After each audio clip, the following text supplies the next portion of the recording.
কেন আমি এই দুপুরবেলা তাল ছাড়াচ্ছি, ভিডিওটা প্রথম থেকে দেখো।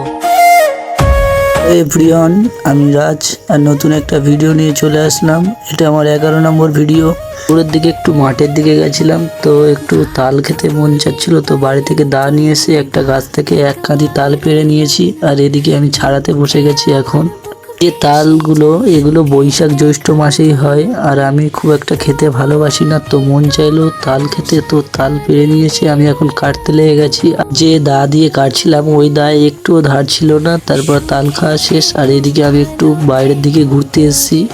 বলে বোঝাতে পারবো না, এই যে ফাঁকা রাস্তাটা, এতটা সুন্দর হাওয়া বইছে। আর আমি একা আসিনি, আমার সাথে আমার বন্ধু এসেছিল। এই যে জমিগুলো দেখতে পাচ্ছ, যে সবাই বলে গাড়িতে ধান কাটলে ধান নষ্ট হয় না, কতটা ধান নষ্ট হয়ে পড়ে আছে দেখো। সব ধান তো আর বাড়ি নিয়ে গেলে হবে না, কিছু ধান তো নষ্ট হবে। আর কত সুন্দর ওয়েদার দেখো।